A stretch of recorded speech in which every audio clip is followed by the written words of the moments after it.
The things that we do is a collaboration between NEON and 98 Crafted. We're working with Nairobi Design Week and Design Week Addis Ababa. It's a collaboration that explores the relationship between things that we do and the objects that we use. The process was that we received a number of different audio descriptions that were gathered by Halita at 98 Crafted from Kenya and Ethiopia. These described 5 different habits in each country. So for example, eating, sleeping, wedding, drinking. And from England, we then listened to these audio descriptions and then imagined what the objects that we use could look like.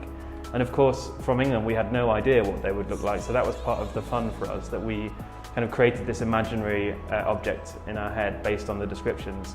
And for us, there was a kind of joy in this misinterpretation that came through the project. And it really emphasized for us how when you design objects, you really have to be in the place or really understand the culture to properly design for people or for cultures. The sketches are then taken by 98 Crafted to a number of their selected and curated artisans, and they're shown to them, and they're encouraged to again interpret those sketches to form real objects. After looking at the sketches, the first thing we did was, what do you see? The first question we asked was, what do you see here?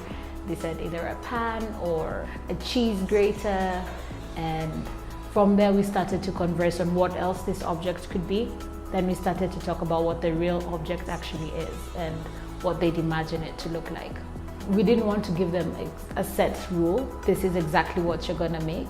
We then left them think about the objects they've seen and what the object is supposed to be.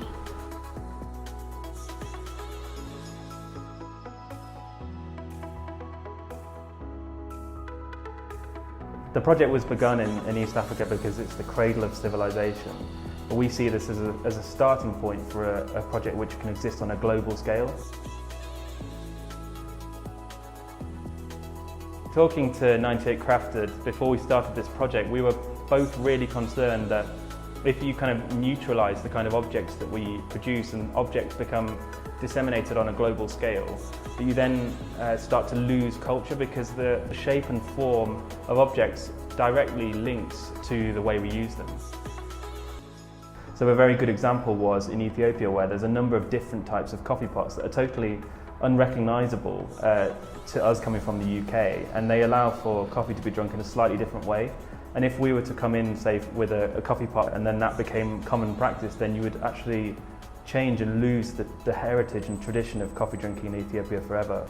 The project has the potential to really start reshaping how we look at our design as the future, how we look at the problems that we're trying to solve for. A lot of the time, we forget to take an inward look at what our history has done. The world before today was more related to the context, because everyone was designing for themselves, for their needs. The impact and the hope we have for this project is this will spark more and more people to start asking themselves what elements of our history can improve our future.